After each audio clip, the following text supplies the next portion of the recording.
Well, I think it all goes back to what you were saying earlier, as far as the education system failing a lot of Black students, as far as not teaching us where we come from, not teaching us that we have created things or that we have created establishments. I mean, I would say the best term to summarize what is taking place would be psychological warfare. Mm. I think I think what we're experiencing today in America as African Americans is psychological warfare. From an early age, they, you know, I think they condition us to believe that we are inferior. Starting with them starting our history books with slavery, as if that is where African American history starts.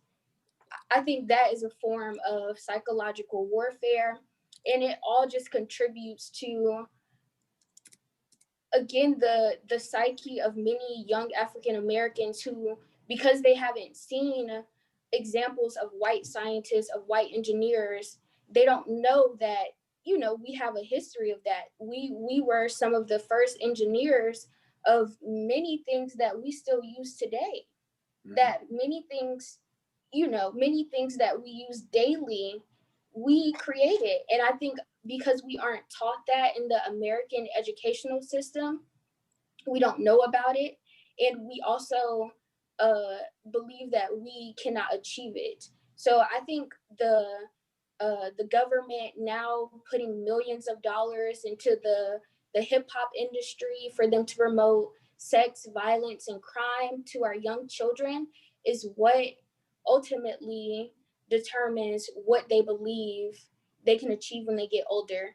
If they see people that look like them, promoting violence, promoting hate against their very own women within their race, that's what they tend to mimic, because that is the paradigm, as per the term you used in your book.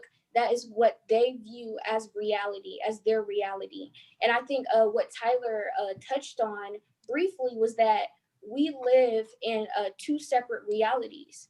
A lot of white Americans are oblivious to the fact that they have white privilege because of past events.